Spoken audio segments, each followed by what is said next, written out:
Le Grand Matin Sud Radio, la vérité en face. Jean-François Achilly. Vous nous appelez toujours à 0826 300 300. J'ai 3 intellos autour de la table. Alors, je plaisante parce que c'est ce que nous a dit. J'entends ce que dit Laurent de Montpellier. Et je comprends ça. C'est même pas de la détresse. C'est même plus de l'énervement. Il est comme des millions de gens, Laurent. Je traduis ce qu'il a cherché à nous dire et qu'il nous a bien dit d'ailleurs.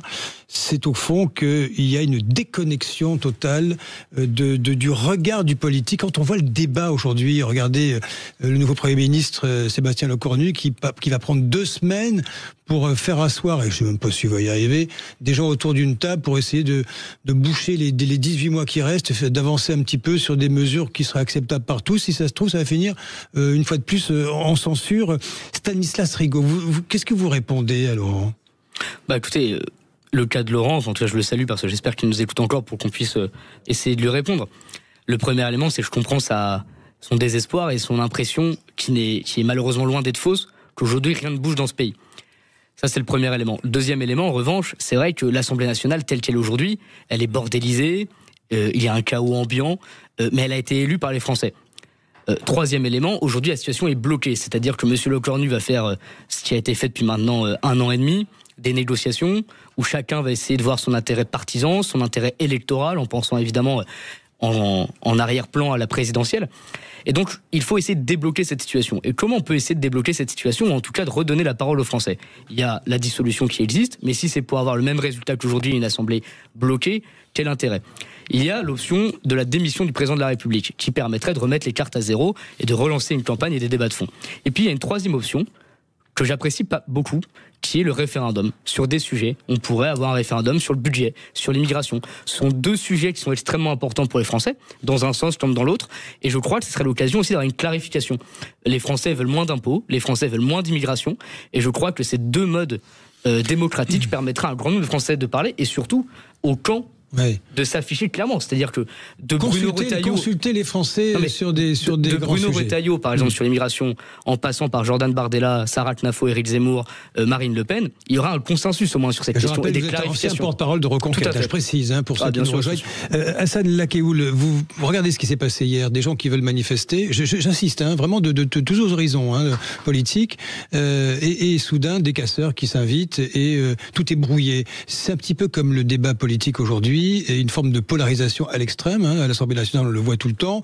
Qu'est-ce que vous dites ce matin, vous qui êtes le secrétaire général du mouvement des jeunes communistes de France, vous êtes à l'opposé de ce qui vient d'être dit par Stanislas Rigaud, qu'est-ce que vous dites ? Il y a une confiscation, j'aime bien ce mot parce que je trouve que ça n'avance plus à cause de ça. Même ceux qui veulent manifester pour dire autre chose aux politiques, ils ne peuvent plus parler. Oui, bien sûr, et puis c'est pour ça que je comprends aussi la colère de Laurent, puisqu'on a l'impression que quand même ça fait un moment qu'il y a des politiques qui s'enchaînent et que la politique ne change pas. Et le problème, c'est que c'est pas un souci de cuisinier, là, c'est un souci de recette. Et donc, si à chaque fois, ce qu'on a à proposer aux Français, c'est la même chose, un peu toujours les mêmes politiques, essayer de réduire les déficits, de courir derrière la dette en permanence, ça fait les mêmes résultats. Là, il y a un gouvernement en Norvège qui ne fait que ça, essayer de réduire les déficits, et résultat, la pauvreté augmente, les salaires diminuent, et pour autant, la dette se réduit pas. Donc moi, je pense qu'il faut un choc, qu'il faut une nouvelle politique, qu'il faut proposer autre chose aux Français et pas qu'avec des mots. Je pense qu'on a besoin de changements profonds, on a besoin d'augmenter les salaires, on a besoin de créer de l'emploi, réindustrialiser le pays. Nous, chez les jeunes communistes, on a une grande campagne pour la création d'1 million d'emplois pour la jeunesse. Et je pense que c'est comme ça qu'on relèvera le pays. Quand quelqu'un est malade, on va pas lui enlever du sang, lui couper un bras. Non, au contraire. C'est pas en bloquant le réoxygéner. Il faut le réoxygéner, l'aider à respirer. C'est comme ça qu'il repartira le pays. Je vais prendre Catherine en ligne, mais juste un mot, Pierre-Henri Dumont. Vous revenez à la case mairie, si j'ai bien compris. Vous étiez député, vous êtes LR, les Républicains, oui. Et vous revenez à la base. Base.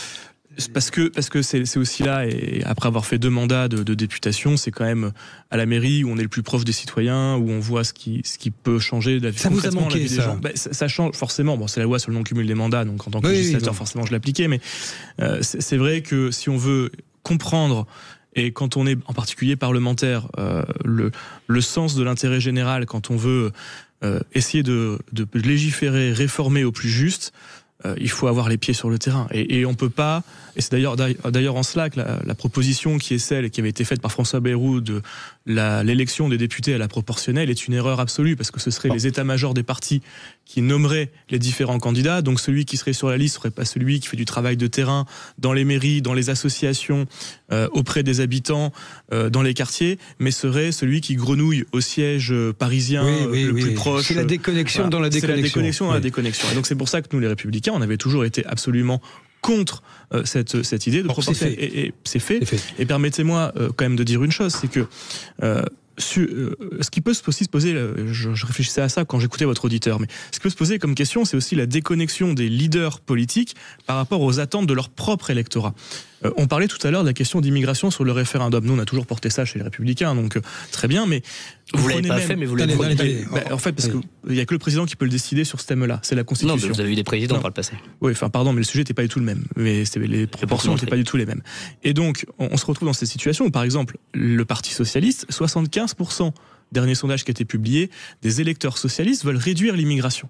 Et donc, vous voulez dire qu'il faut dépasser le jeu des partis et écouter les gens. Les leaders du Parti socialiste étaient un minimum sincères et représentaient les intérêts de leurs propres électeurs, ils devraient pouvoir s'asseoir à une table et faire, comme ça s'est passé par exemple le Parti socialiste au Danemark, une réduction drastique de l'immigration. Alors Catherine, vous êtes, bonjour à vous d'abord et bienvenue. Bonjour. Vous êtes à la Seine-sur-Mer. Hein ? Oui, tout à fait. J'aime beaucoup la Seine-sur-Mer, vous savez Catherine. Bon. Bref, ça c'est anecdotique. Bonjour, bienvenue Catherine. Vous entendez les échanges, vous avez vu ce qui s'est passé hier sur le terrain un peu partout, hein, les images qui tournent en boucle. Qu'est-ce que vous ressentez ce matin Catherine ? Alors moi ce que je ressens, c'est que je pense quand même que nous arrivons à un moment donné à... On voit que les politiciens nous mettent les uns contre les autres, voilà. Donc, et je trouve ça horrible, si bien qu'on a tous peur quand même d'aller manifester maintenant. Et c'est vrai que je suis contre cette politique. D'ailleurs, je ne suis pas du tout politisée parce que je comprends plus rien. Tout ce que je vois, c'est qu'on met les uns contre les autres, les vieux contre les jeunes, les racisés contre les non racisés. Enfin bon, je ne comprends plus rien à cette politique. Oui.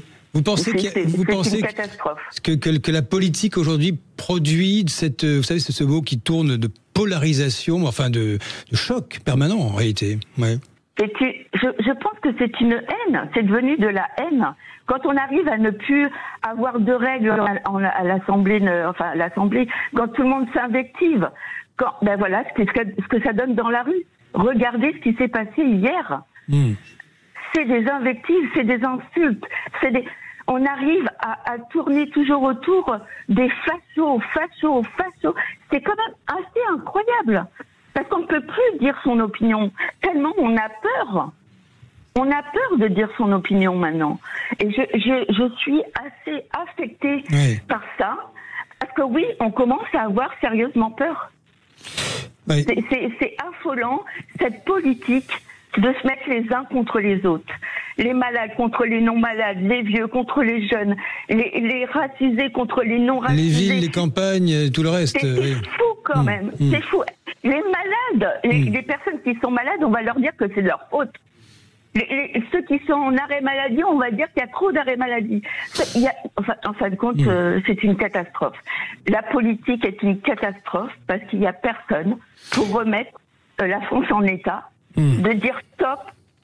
Les victimes sont les coupables. Les coupables sont les victimes. C'est tout à l'envers. J'entends votre message ce matin, Catherine. On va dire, c'est quand même incroyable. Comment on a pu en arriver là ? Comment on a pu en arriver là ? Merci Catherine. Promis, quand je passe à la Seine, je viens boire le café avec vous. Ou l'apéro, tiens, ça dépendra de l'heure. Merci Catherine. Et j'adore votre message rapidement, parce que l'heure tourne. Un petit tour de table. Vous entendez le message tiens, je commence par vous, Hassan Lakéoul. C'est sincère ce qu'elle dit. Il y a une forme de...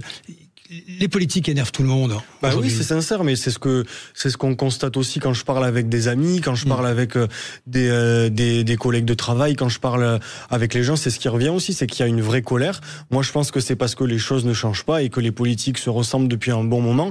Et puis, je pense aussi qu'il faut réinventer, je pense, la politique, faire différemment. La politique, c'est pas que les plateaux télé, les clashs, les gens qui s'embrouillent. Je pense que la politique, c'est aussi des gens qui s'engagent sur le terrain, qui se battent pour plus de transport, sport, qui se battent pour rénover l'école, qui se battent pour autre chose. C'est aussi ça la politique, c'est des gens qui s'engagent tous les jours. Là-dessus, vous êtes d'accord avec votre on va dire opposant logiquement sur l'échiquier politique, mais en fait, ce qui vient d'être dit est très juste, mais comment être contre ? C'est-à-dire que ces phrases-là, il faut faire de la politique différemment. Pardon, je ne suis pas très âgé, mais j'ai été très tôt passionné de politique et j'ai suivi beaucoup de débats. Jean-François Copé, en 2008, il disait qu'il fallait faire de la politique autrement.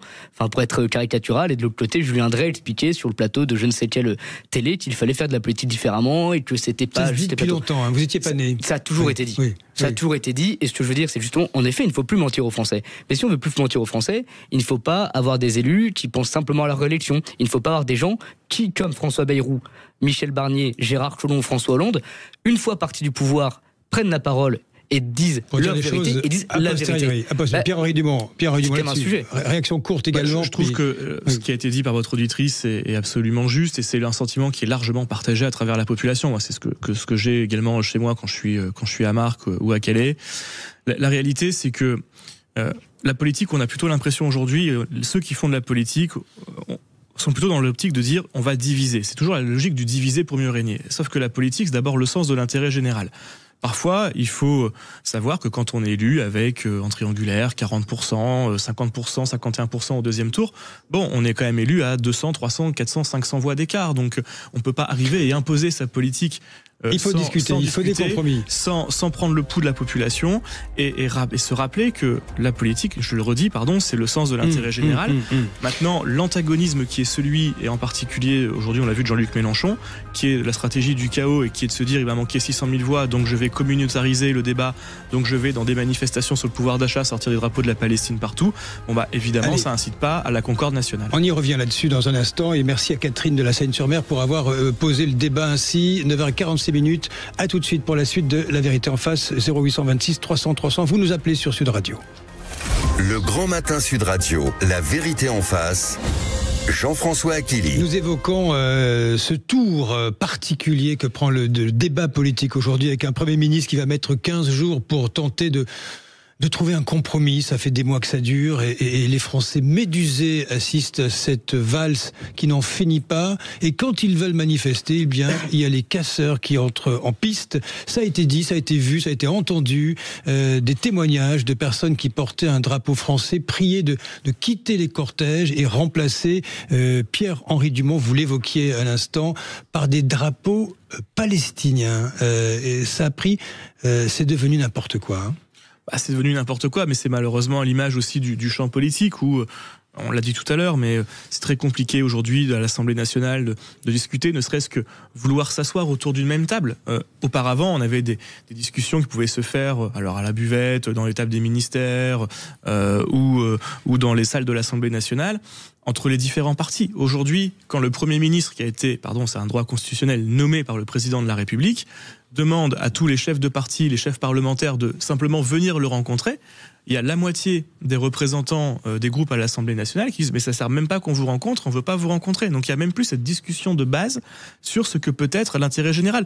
On sait qu'on a 18 mois à tenir avec cette Assemblée. C'est l'Assemblée qui est issue de la volonté des Français. Il n'y a jamais eu un aussi fort taux de participation depuis ces 30 dernières années à ces élections. Ça a été dit tout à l'heure, on n'est pas certain que c'est une dissolution, ça change grandement la configuration de l'Assemblée nationale. Donc il faut faire avec. Et il faut faire avec. Il y aura un grand débat en 2027 sur l'élection présidentielle. S'il faut une campagne qui dure 6 mois parce qu'il n'y a pas eu de campagne en 2022, les sujets n'ont pas été purgés sur le modèle social, sur les retraites, sur le déficit, sur ce qu'on veut faire de notre système de santé, sur l'immigration, etc., etc. Ayons une vraie campagne, mais on ne peut pas donner ce spectacle, ce capharnaüm pendant 18 mois à coup de censure, non-confiance, renversement.